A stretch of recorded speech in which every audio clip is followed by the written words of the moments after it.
meeting. Today is May 13th, 2019. I think we'll be getting started with the Pledge of Allegiance. I pledge allegiance to the flag of the United States of America and to the republic for which it stands, one nation, under God, indivisible, with liberty and justice for all.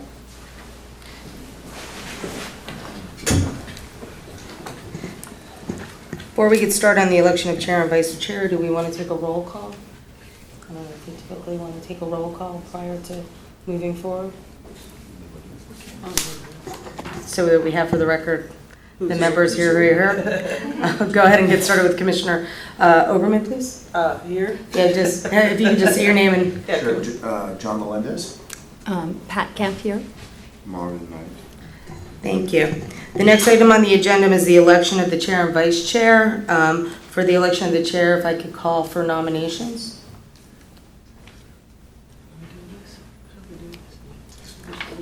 It's calling for a nomination from the floor. You can nominate any other member. You can nominate yourself, whatever your pleasure, and we'll see how many members get nominated, and then we'll go ahead and take a vote. I nominate John Melendez. For chair? Chair. For chair. Chair. Have a second? I'll second. On I that? don't think you need a second. Oh yeah, we don't need a second as we're Right. calling for the nominations. I apologize. I'm interested in being chair.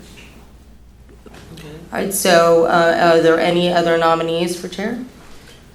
Since Commissioner Kemp is interested, I'd like to withdraw. I appreciate the vote of confidence, but since she's interested, I've served before, and I think it'd be great to get another Thank you. fresh set of eyes. Yeah. Very good. If there are no other nominations, we'll close the nominations and take a vote. All those in favor say aye. Aye. All those opposed? Congratulations, Commissioner. Thank you. And now I'd like to call for nominations for vice chair. I'll nominate John Melendez. Are there any other nominations? I think you got it. With that, we'll close the nominations. If I can have a vote on the the vice chair position. Say aye. Aye. Aye. All opposed? Congratulations. Thank you.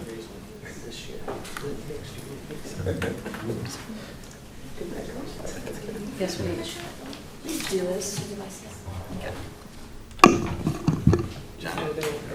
I think you're up right here.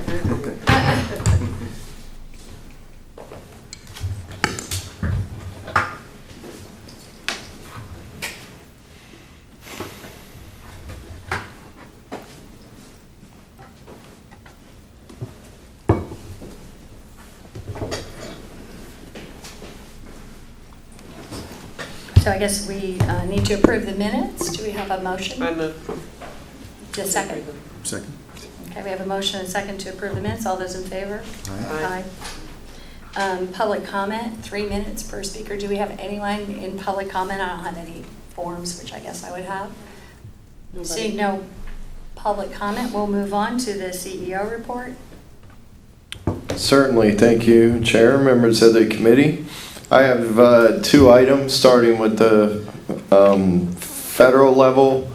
Earlier this month, I took a trip to Washington, D.C., where the lobbying team are in several meetings for me to provide an update to the congressional delegation on the HART's legislative agenda. I met with the Department of Transportation's team, the Federal Transit Administrator, Acting Administrator Jane Williams, as well as Senate and House Transportation Committee leadership staff, House Chairman of Transportation Appropriations, and all of the Hillsborough County congressional delegation.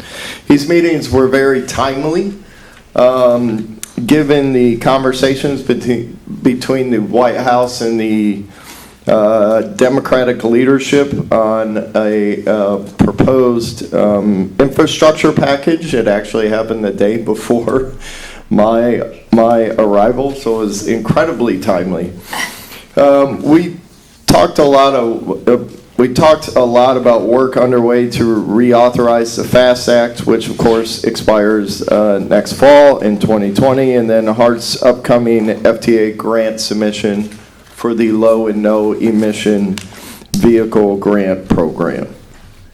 Moving on to the state, we do have our state team here with us to provide us a more detailed update on this year's activities, but this year's state legislative session was the most successful in many years, really thanks to a full team effort, starting with, of course, Ms. Lee, Mr. Seward, as well as our lobbying team.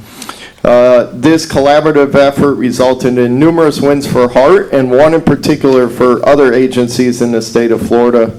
There was legislation that could have dramatically impacted HART's ability to effectively spend and in the future renew our new sales tax revenues. So you'll be hearing more about that as the team worked directly with the bill sponsor on changing the language that was most advantageous to HART and succeeding in getting it altered.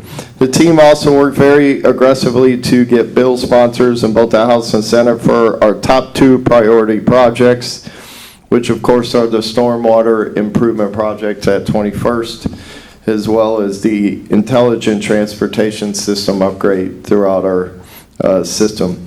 The ITS, as it's known, upgrade currently sits in the budget for $500,000 that the governor is considering. Looking forward, we will be conducting in-district visits this summer with the state legislative team, where we're really going to be talking to the delegation members on HART's needs and building a list of priorities for the future, including next year's legislative session, which does start 2 months earlier than normal. So that's certainly trying to stay proactive there. So with that concludes my report. Thank you. Let's see here, we'll move on to our presentations. We have our first 2019 state legislative session report from Hollington Knight. Mark DeLegal. Commissioner, would you like me to be here or at a seat? Hey there. Okay. Thank sure. you. Good morning. My name is Mark Delegal, like a delegate to a convention. And I'm with Holland tonight, and it's my pleasure to be here. And I want to thank you for allowing our firm to have the opportunity to represent you at the state level. I think Ben has done a great job of explaining what we accomplished this session. I want to give a little bit of context to how we approached the session and use an old adage that sometimes it's better to be lucky than good. So let me first start by one of the things we set out to do was to have engagement by your team from the actual HART organization to come to Tallahassee. As you know, we were in a bit of a transition with our leadership, so Kenyatta drew the short straw and she came to Tallahassee. About the very time she came to Tallahassee, or actually the very time that came to Tallahassee, we discovered embedded in a major piece of legislation that is going to get a lot of news coverage and already has gotten a lot of news coverage with the abolishment of Miami-Dade Expressway Authority, which is a hot political issue down in Dade County.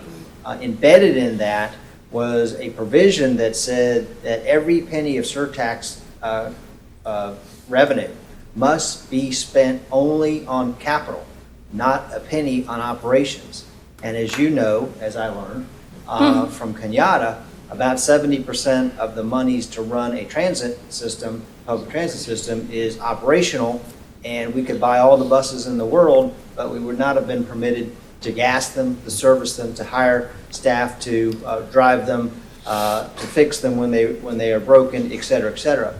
So the day we discovered that, or the day before, Kenyatta was already on her way up there, and we had a pre-scheduled meeting with the chairman of the bill, the chairman of the, well, it doesn't matter what chair he is, but he's the sponsor of the bill, Representative Avila from Miami. And we went by and we saw him, and we had a very good, productive meeting. I had spoken to him the day before, and I have to say I got a bit of a bristle when I suggested to him this was not going to work. But by the time Kenyatta got there, I think it may have been her magnetic personality, we were able to have a very receptive meeting, and we were asked to draft some legislation to fix it, which we did. I'd be remiss to say that we had very strong support, and they jumped right into action by 3 members of our delegation who served on the committee where this was going to be considered as a first stop. One was Representative Hattersley, a new freshman. Another was Representative Diane Hart, another new freshman. And another one was Representative Driscoll. And all of them leapt into action and spoke with Representative Avila, the sponsor of the bill, and got it taken care of. I'm not sure if we did it that day, but soon thereafter, I went down to the Senate and met with the sponsor of the bill down there, who was a guy by the name of Senator Manny Diaz, and explained our problem, and he was also receptive to fixing it, and we were kind of caught up in a wash, unintended consequences. I could go into details about why they felt this was a provision that needed to be in the bill dealing with Miami-Dade County Expressway Authority, but that's just a war story that deals with their local politics. So that was an example of where our proactive involvement was helpful, having you guys come to Tallahassee. While Kenyatta was there, we paid visits on several key players for our appropriations project. So as you probably know, if you want to get something in the budget, your first stop and first step is you've got to get a sponsor. So we had, for ITS, we had a House sponsor, which was Representative Driscoll. We had a Senate sponsor, which was Senator Cruz. And we paid visits on both of them. In addition to that, we had another project that we sought funding for was stormwater. We had Representative Toledo and Senator Roussan on that one. We paid visits there as well. And then in the process, there's a lot of key staff people that are important to see. So you've got the House appropriations staff that will consider those issues. You've got the Senate same, and you've got the governor's office that you'll need to educate about all that as well. And then on top of that, the chairman in a budget, and you'd like to think 160 members, they all have co-equal power, but that's not how it works. The chair people of the subcommittees who control these budgets have an extraordinary amount of influence over what happens. So we set meetings with a number of those, and we made our case and had a lot of very good meetings and a lot of good, we were well received. After that, it was at that point, I think somewhere in the interim there, that Ben had been brought on board, and one of his priorities was to come to Tallahassee. So we hosted Ben in Tallahassee, and some of the meetings that we were not able to get with Kenyatta there, just from scheduling standpoint, we went ahead and added those to our list. In addition to that, we went back to a few of the folks and met with them and introduced Ben to the people that were helping us with our appropriations items. We also paid a visit, and Ben, I'll let him talk about it, to the Secretary of the Department of Transportation. That was a very good meeting as well. So let me go to where Ben said where we ended up. The good news is we got what we asked for on ITS, $500,000, and that was what Senator Cruz put in the budget and what Representative Driscoll put in the budget. The process now is that the budget has not yet been presented to the governor, but he's already reviewing it, already studying it. There's forms that he's looking for, information he's looking for. As I said, we met with them beginning, middle, and now at the end. So they're very educated. In fact, I spoke to the governor's team. It was either Thursday or Friday. It must have been Friday, because this is probably new news for Ben and Jeff and Kenyatta. That the governor's office informed me on Friday they had everything they needed. They had no questions and complimented us on the efforts that we had done relative to the ITS system. No guarantees on how that will be perceived. There are sometimes politics that play in what's approved and what's vetoed and so forth. So the good news is we're in a good position, and we're adding a couple of support letters and other folks to influence the approval of this particular project. So that's the good news. The bit of bad news is we also approached the legislature with a $750,000 request to help us with the stormwater funding. As you know, the bus maintenance depot facility is prone to flood out during a heavy rain. Had a great picture, had a lot of support for that from I guess the person that was in charge of that budget in the House is Holly Rashine from the Keys. And one of the ways is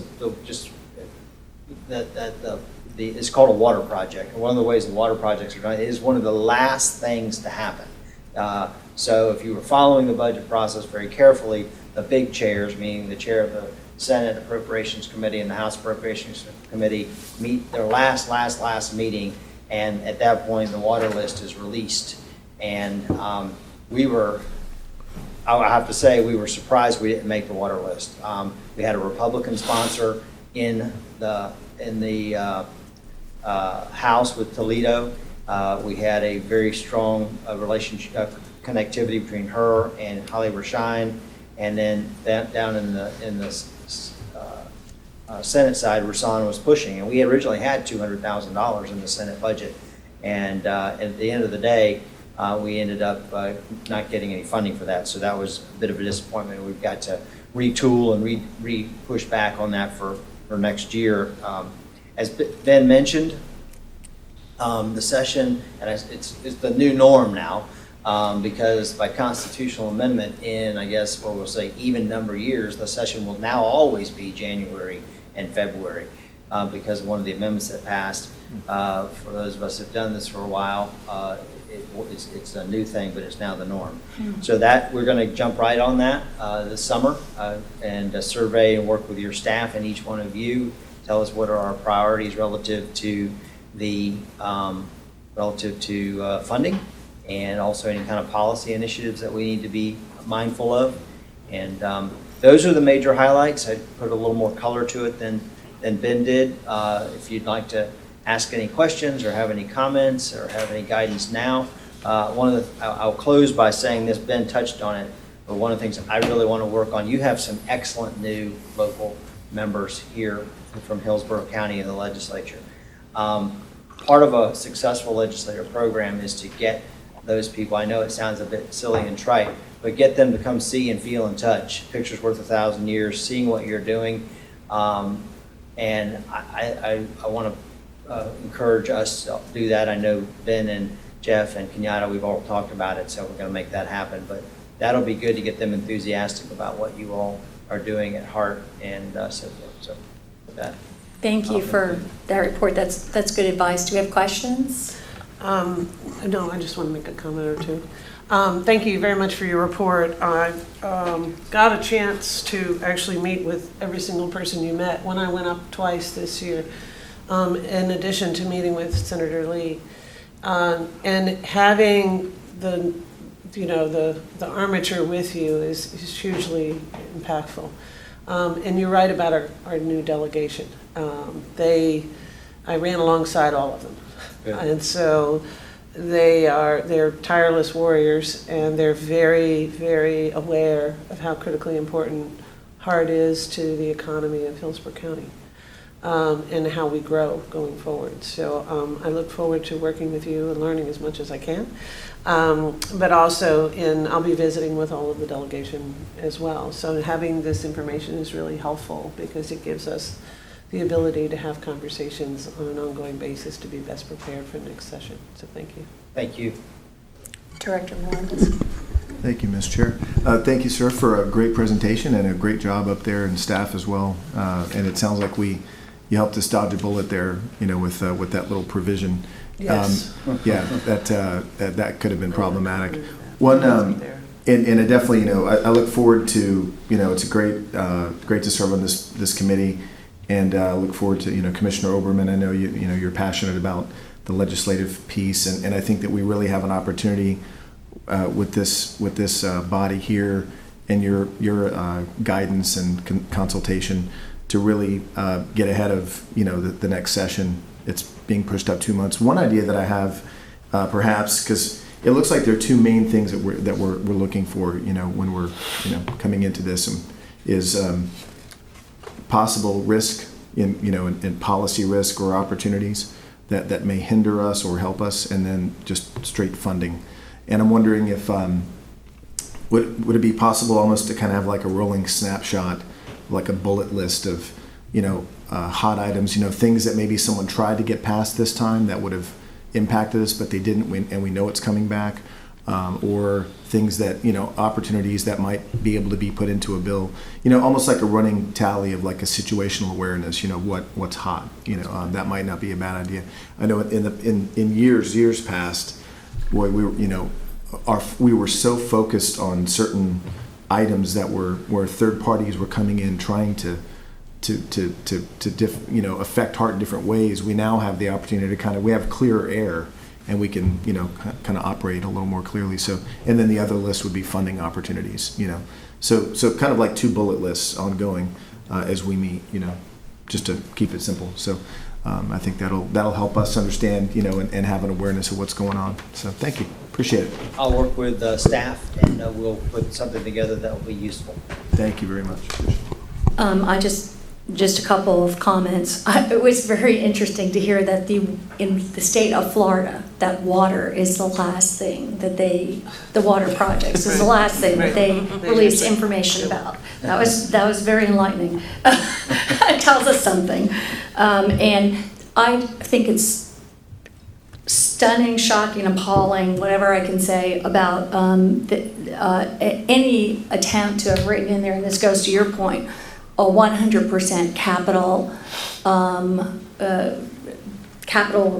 imposing only on capital in any transit operation. To me, that's just a poison pill. Saying that they don't want transit to exist, to put that in, it's just stunning. And I think that there is a huge, and I see this all over the place, trying to take transit dollars, which are, when they're best used and best served in operations, and putting them into gigantic buildings or big projects, and it's this over-engineering, but also, I see this with the regional project that we have here, which I call the Regional Parking Garage Plan, with $430 million out of $455 million for what they call multimodal centers, but I don't see a distinction between that and parking garages, since they have 9,000 parking spaces and not multi-modes.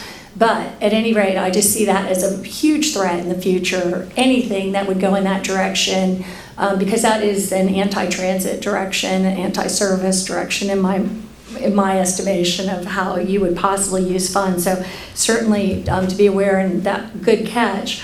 I'm just wondering, do they eliminate the Expressway Authority in Miami?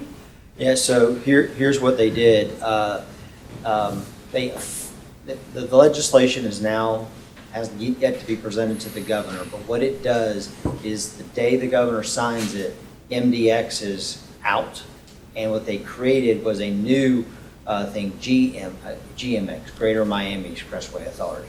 So if signed by the governor, that will be the effect. Now, there's already litigation. The bill passed on Friday the 3rd, Monday the 6th, if I'm getting my dates right. There was already litigation in Tallahassee. There was, they made a motion, well, not that you care about all this, but just to give you one more 30 seconds on it. The initial motion was denied, then they went to a proceeding last Friday. Again, it was denied, and what the judge said is, I'm waiting, let the governor sign the bill first before I rule on the merits of your case. So it's going to be hotly contested whether or not it's going to be eliminated. I assume the governor will sign it. This is a big initiative of Lieutenant Governor Nunez. There's a rift between Republican legislators from Dade County and the Miami-Dade Expressway Authority. And so now that she's the Lieutenant Governor, she's got a little bit more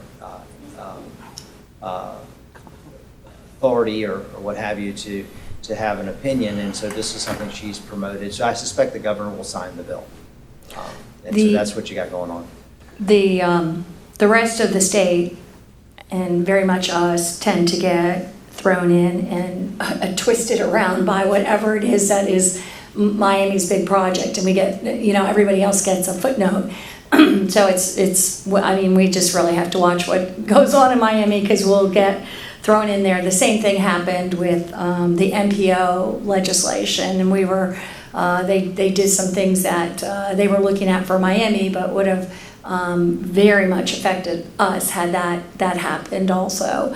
Thank goodness we have to just keep watching that. And I'm just disappointed that to me, our operations center is the #1 regional project, bar none, for any place. So if you're going to put money into a building, let's put it into our operations center. If everyone's so desperate to fund something that will actually help transit, that would be it. So I hope in the future we'll be looking at some dollars for that, because I think there's nothing that's more critical to moving people in Hillsborough County and around, and having regional impacts for how many people it moves and in and out of Hillsborough County also, than the job that our operations center does. So thank you very much for your update and comments.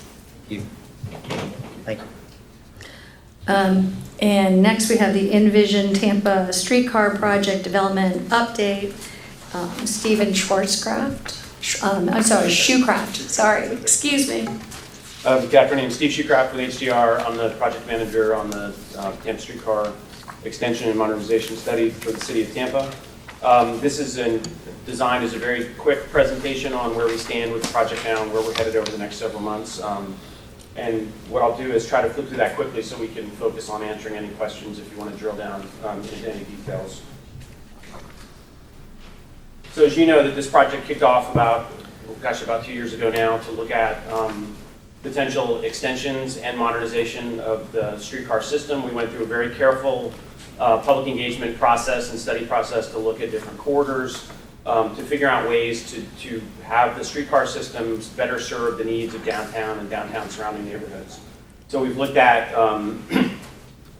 modernization and extension of the system, vehicle technologies, project costs and impacts. We've coordinated with a range of other transit and transportation projects throughout affecting downtown broadly.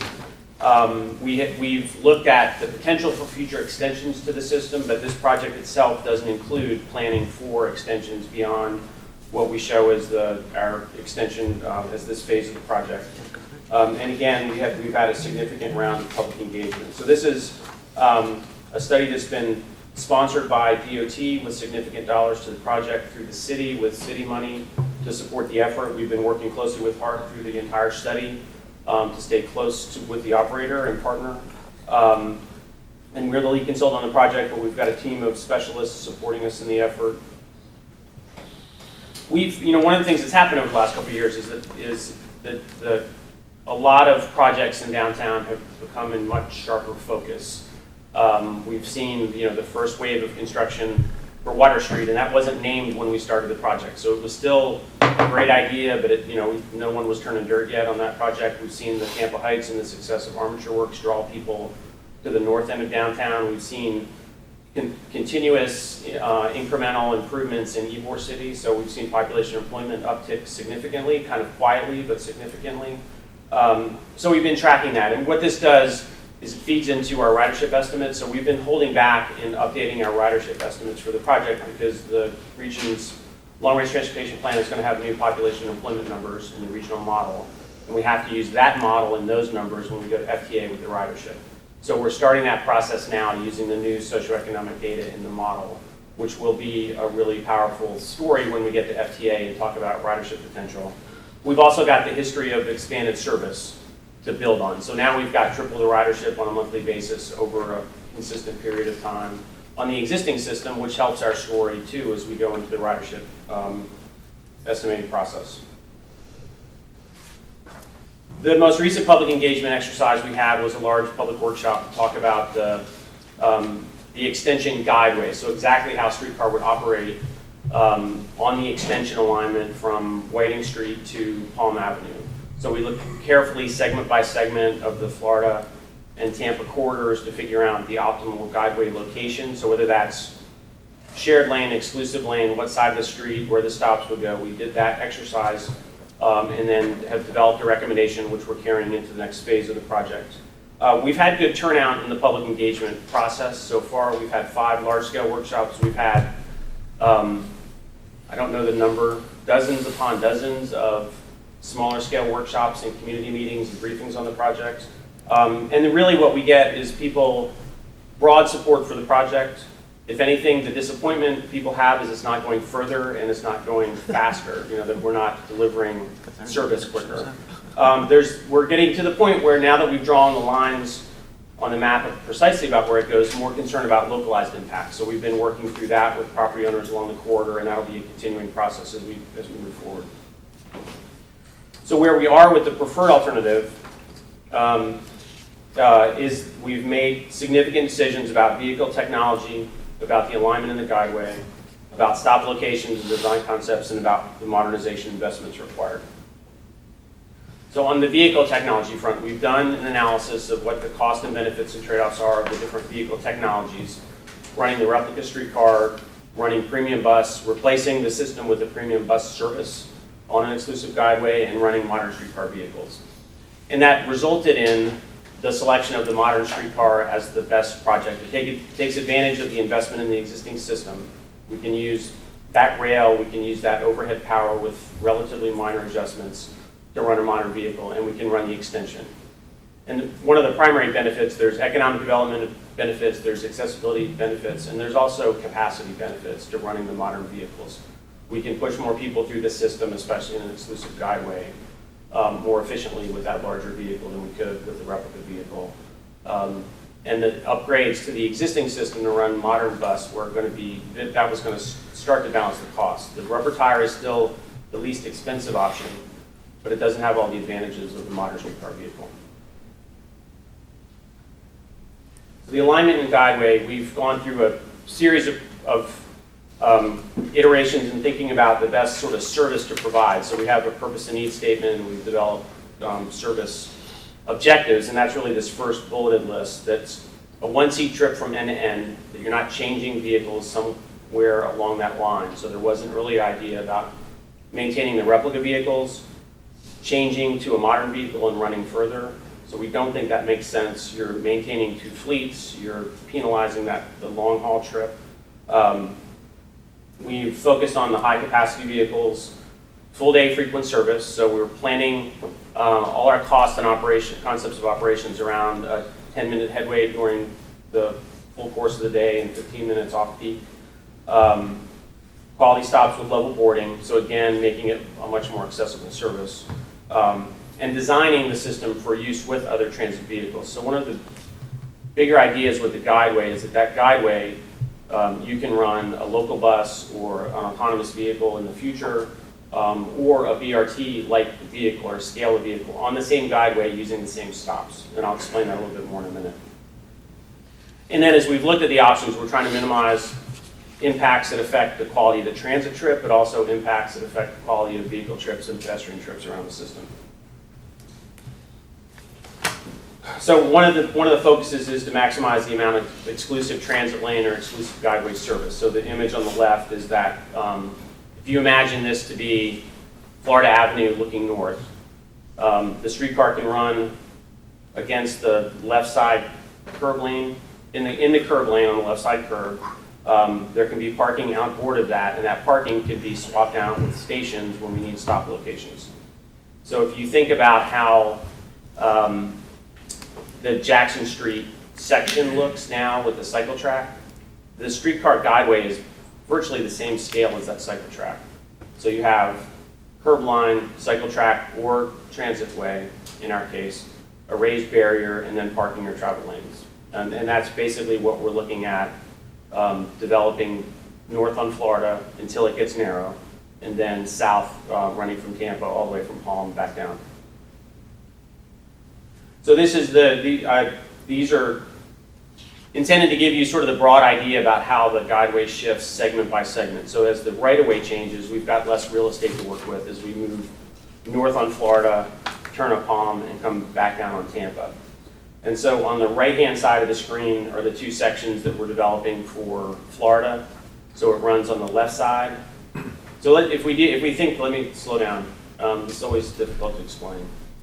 If you just think about the trip from Florida heading north, so in the downtown grid where we have a wider street section and we have a wider curb-to-curb dimension, we can run that streetcar in the left curb lane with our stops on islands in that parking lane. So we swap that parking lane out for parking, stops, and in some cases that would allow for a left turn pocket. So if you think about that section, that would run through the core of downtown to the turn at Harrison, approximately Harrison. And that's where the street gets significantly narrower. So we move from the broad downtown grid section into that tighter section heading north. And it's fairly consistent, that dimension is fairly consistent from Harrison to Palm. So in that section, we have to switch sides to go to the right side of the street. So at a stoplight, there'll be a transit-only phase. The vehicle will come from the left side to the right side ahead of traffic. And then it'll operate on the right-hand side, but in mixed traffic in this case. And that'll allow for the right side stops on sidewalks. So we can be on the right side of the street to serve Marion Transit Center. We'll have a stop north of the downtown interchange at 7th, and then we'll go to Palm and turn on Palm. Quick question. Does that transition account for an overhead catenary, or would that, as an option? In other words, it would be overhead, yeah, it would be overhead power the whole way. So you would transfer your wire over to the other side. Okay, thanks. One of the things that shift does on Florida also, it takes us out of the backup that occurs at 375. I mean, at 275, people that take the left on K to head over to go to West Shore.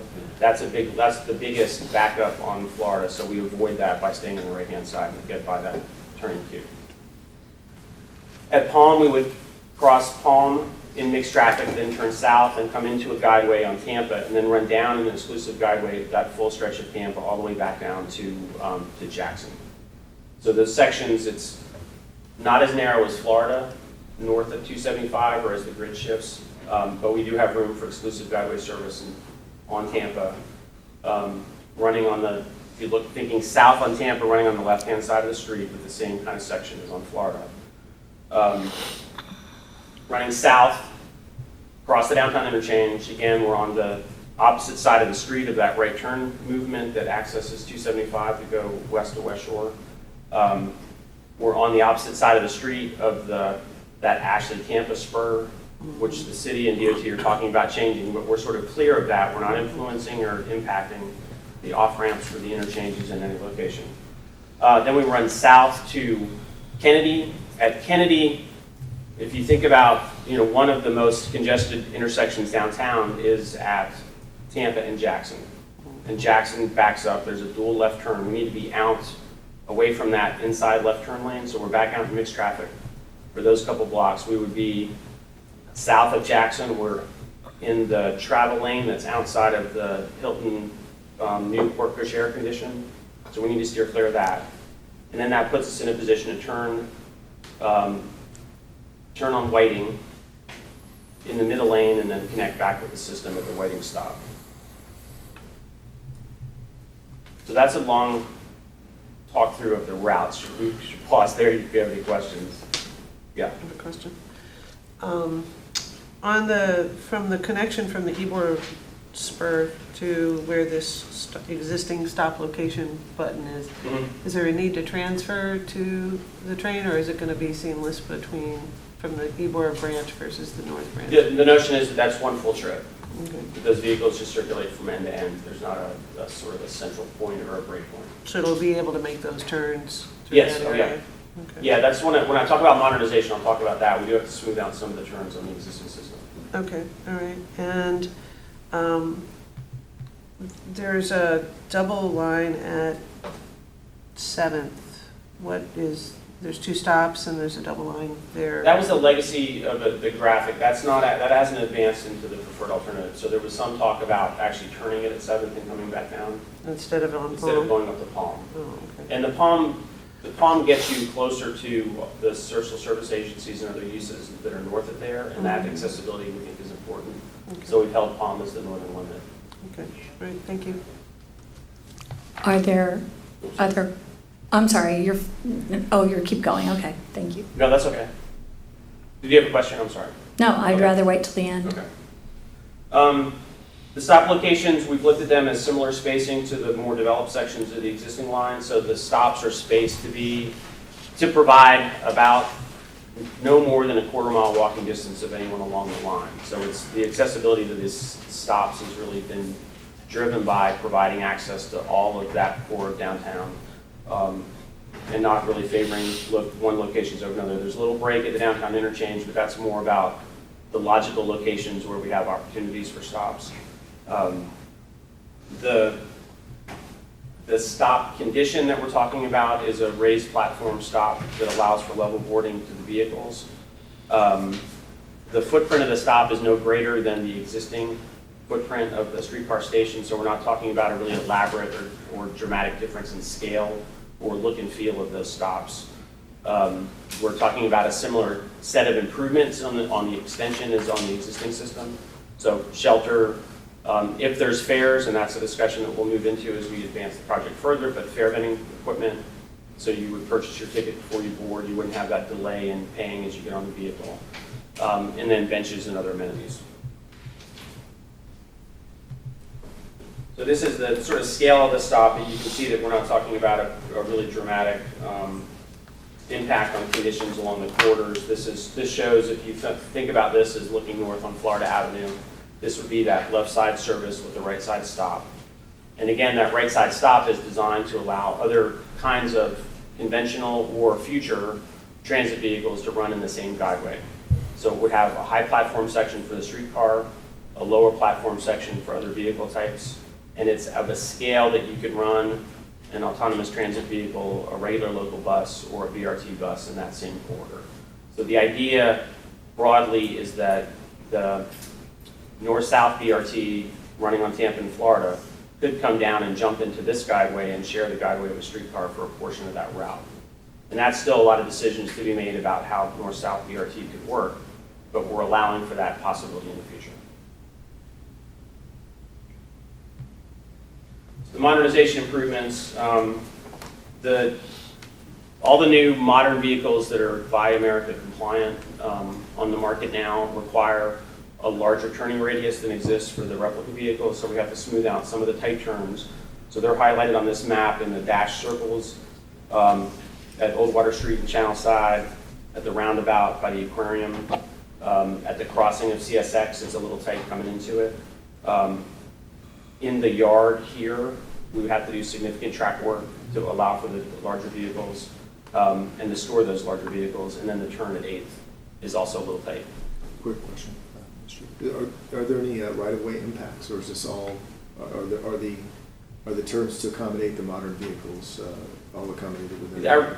The turns, we can accomplish those turns, and we've got them laid out carefully now. We can accomplish those turns without corner flips or right-of-way impacts. The right-of-way impacts we do have would be on the extension for that Marion Transit Center stop, 7th Avenue stop, Palm, and then one of the stops coming south, we need slivers of right-of-way for the stops. So they would be sidewalk stops, and we would need, depending on the location, between 5 and 10 feet of right-of-way outside the existing right-of-way lines, or just little patches of right-of-way in those locations. So no whole takes, but strips of? We've looked at the locations. The locations should be just strips, not full takes. They're parking lots or vacant sites now. Okay. And if looking at this map right now, where are you saying it would operate in mixed traffic? It's the section, if you look at this map, when you go north on Florida and it turns to go due north from the downtown grid to go due north, it would be from that point, which is approximately Harrison, north to Palm. So It would the operate stretch. in just regular mixed traffic? Yeah, yeah. And did you, at that point, I'm a little confused about some of the, and where's the parking? Or You have some parking put in here, where's that parking? let me go back up a couple slides.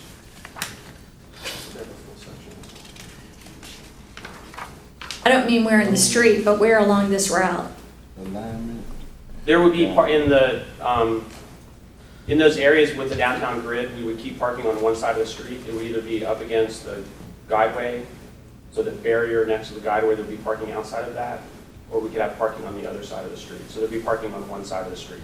So that's in the downtown grid section. everything south of Harrison approximately. Is there a reason for preserving that parking? I think that higher turnover parking spaces downtown is still useful for retailers and for the restaurant users. So we believe it's important. Overall, there's going to be a net loss in on-street parking associated with this because we have locations with parking on both sides of the street. We're going to impact one side. So there is going to be a loss, but not a substantial loss. If I may make a quick comment. Yeah, I would imagine you have to be sensitive to existing business users and stakeholders on the corridor where you can't just wipe out, wholesale parking. It's going to be very carefully considered as you Yes. move down the corridor. Yeah.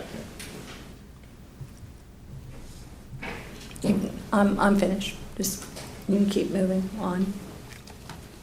So the other modernization improvements, the station improvements, which I mentioned, so we do have to reconstruct the existing stops to allow for that raised platform. So we take out the ramp and the high block, and we reconstruct that patch of the station, existing station, with a higher platform section, replacing most of the existing equipment, so we're not looking at a wholesale redo of the stops, and some of those were associated with mitigation in the historic district. And then the significant improvement is we have evaluated this building to support, to accommodate a fleet of new vehicles. So we're talking about 9 to 10 new vehicles, holding a couple of the existing historic vehicles for special purpose, special service, special trips. And we can accomplish that on this site. So that was one of the big items of concern early in the study. We didn't know if we had to go find a new property for a maintenance facility or we could repurpose this one with some adjustments so we can actually accommodate a new fleet on the site with some room for expansion in the future. So where we are now is we've got the preferred alternative report drafted into the city, and that'll be published soon, and that describes what I've covered in the presentation today. We're going to work on updated cost estimates and ridership estimates, which are key in advancing the project, obviously. We're assessing environmental impacts based on those right-of-way needs, the Guideway location in the street, and the modernization improvements.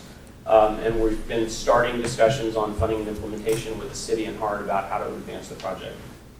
So that takes us into a lot of work to do over the next several months with the notion that we could seek small starts funding from FTA and new starts funding from the state by the end of the summer to get the ratings in for that small starts federal program, to look at moving into engineering in probably the beginning, early stages of 2020, with the idea that we could move into construction and start of service. So construction 2021 to 2023, broadly defined. We're working carefully on the schedule now to pin some dates down, and then start of service 2024 to 2025.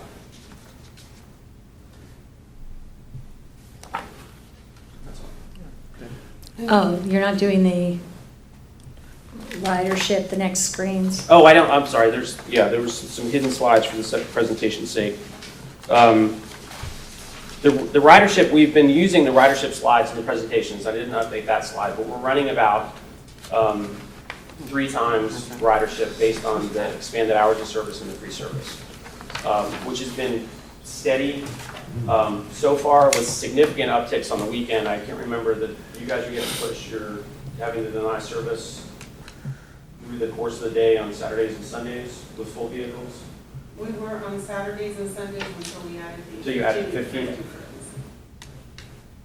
So it's a great track record right now. That ridership now feeds into a really strong number if you project that out over the new stretch of the tracks proportionally. That by itself is a pretty solid number. So are there other I have questions? one question, a couple actually. Great report, thank you very much. And I've gone to a lot of the earlier meetings, but I've missed the more recent ones, so I appreciate the update.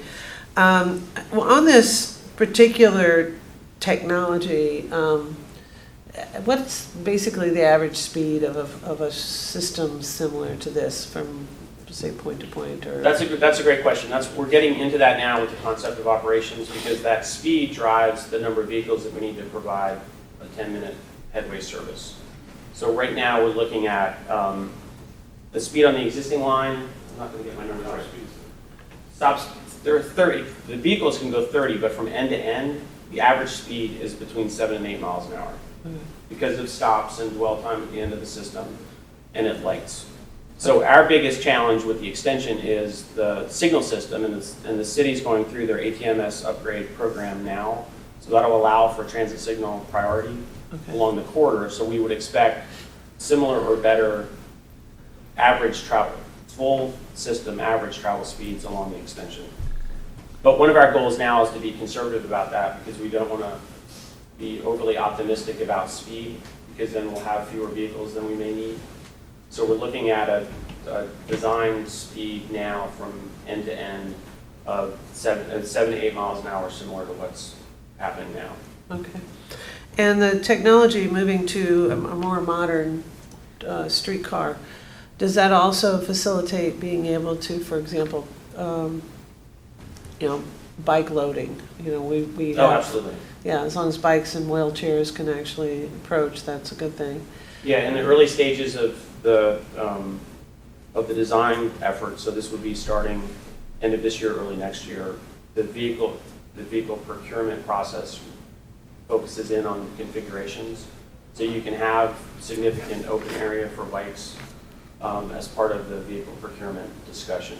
Okay. But there's a lot of different options about configuration which can support better accessibility for wheelchairs, for strollers, for bikes.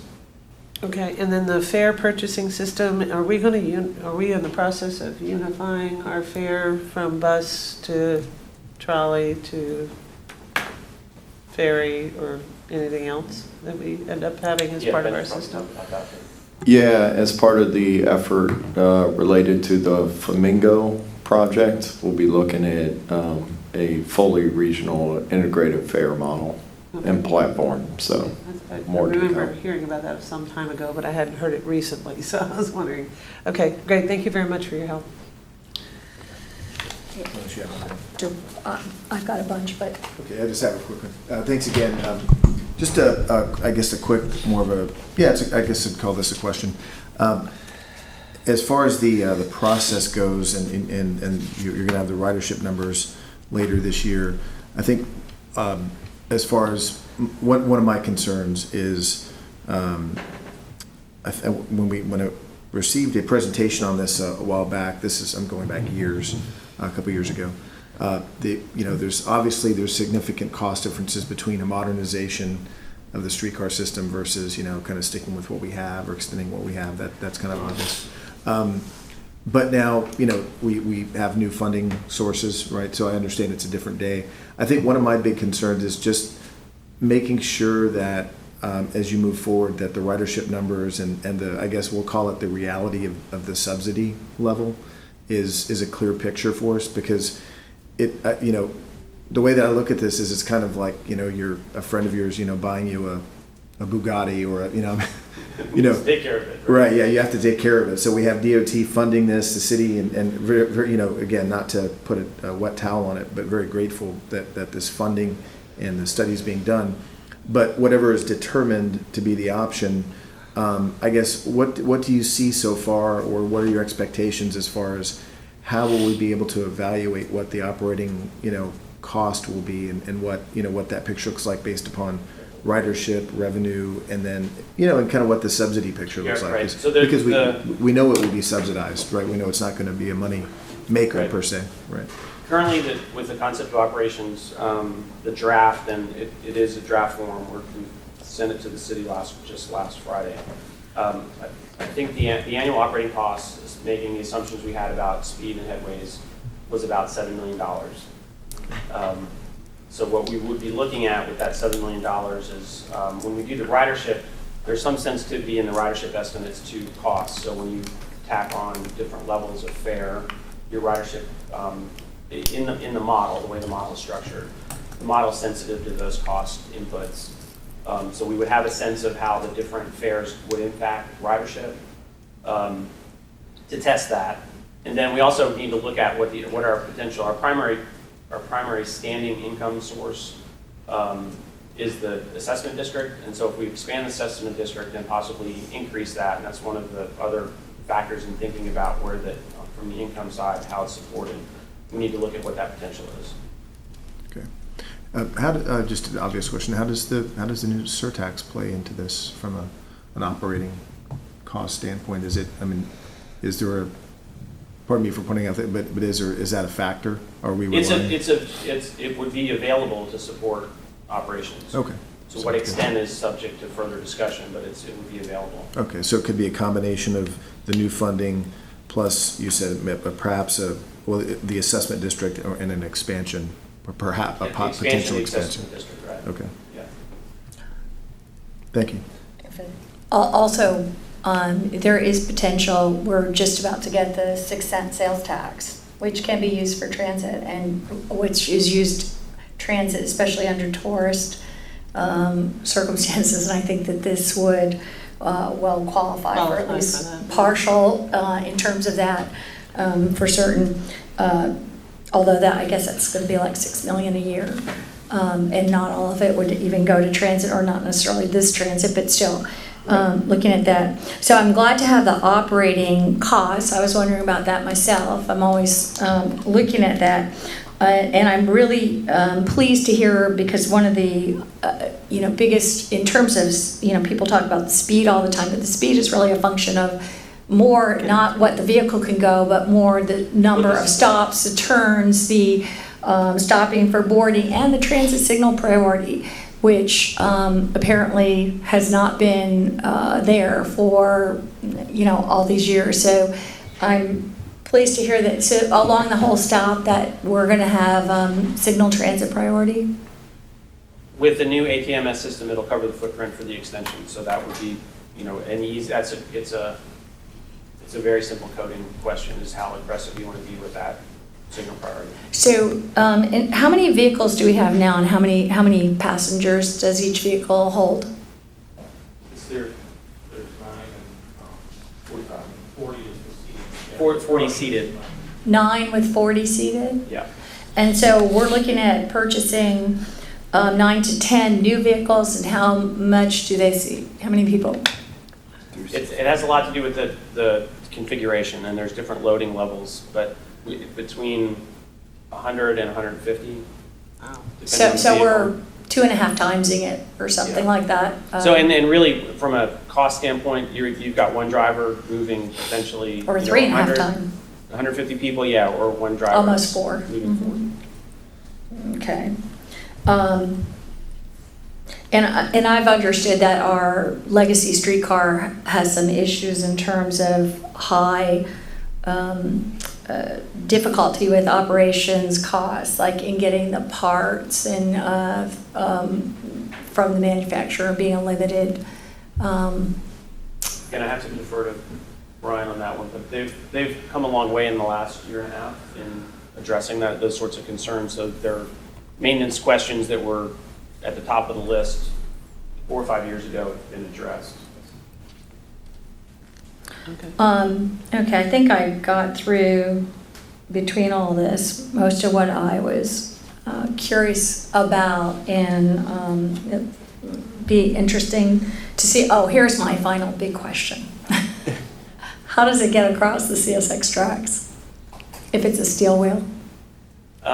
It's not an engineering problem. It's an agreement challenge. So it can cross just like it crosses now. And those crossings downtown, there's significantly less exposure because you're beyond the Amtrak station. So the number of trains has decreased, the number of potential, challenges or potential accidents are substantially less. So it's a matter of working through that agreement with CSX. Yeah, although that's been really difficult. And I guess we're paying $400,000 now a year in insurance for the crossing. Our understanding is, and we haven't done it carefully, it's an attorney's job to look at it more closely, but we understand that is the liability for any crossings. So that amount covers future crossings, we understand. Okay. Cool. I had a quick follow-up when you're. Sure. Just one quick question. Is, given that there's a potential, of modernizing the streetcar and the existing asset would in theory go away, is there any initial feedback on this from the stakeholder side as far as EBOR and the fact that, we would be modifying their existing, historic streetcar to something new, and if not, at what point do we begin engaging? I know it's a little bit early for that. No, I think that's exactly that's exactly what we're moving into now. So in our presentations, we've talked about the modern streetcar vehicle, the scale of the vehicle. We've shown videos and, photographs of what it looks like. But as people start to understand this to be a more real project, and that's, where we're headed, and we expect to hear more about that, and that'll be part of our discussions. It'll come up specifically when we're in the Section 106 of the National Historic Preservation Act discussions about cultural resource impacts in the district. So that'll come up. The stop conditions will come up as we're reconstructing the stop. So we have to show that we're not drastically changing the character of the district with these new stop improvements. Our intention is to use the existing shelters, either reconstruct, remove and replace, or replace in kind the existing structures that are in Ybor City, so we're not changing the character or scale of that improvement. Good, thank you. I do have one more question too, and I agree with you. I think operations is the more daunting, even though it's a lesser cost, a more daunting concern for me over and over again with regards to transit. So, but in terms of capital, I seem to remember something like 65 million a mile. Is that at any rate? Is that what we're looking at? The way that we develop the capital estimate, it's split between modernization and extension. So the extension is eligible for federal money from the Small Starts program. The modernization is not. So we have to divide up our costs across the two projects and consistently report it out that way. The total that we had for the extension was $100 million based on an early assumption about the number of vehicles we needed. And that's a 1.3 mile route mile, 2.6 mile track extension. Right, okay. So it'd be that 100 divided by 1.3. Yeah, it works out like that. Okay, great. Any other questions? Seeing none, I guess we're finished, and we can adjourn if there's doesn't appear to be anything else to raise. Okay, thank you so much. And we're adjourned. Thank you.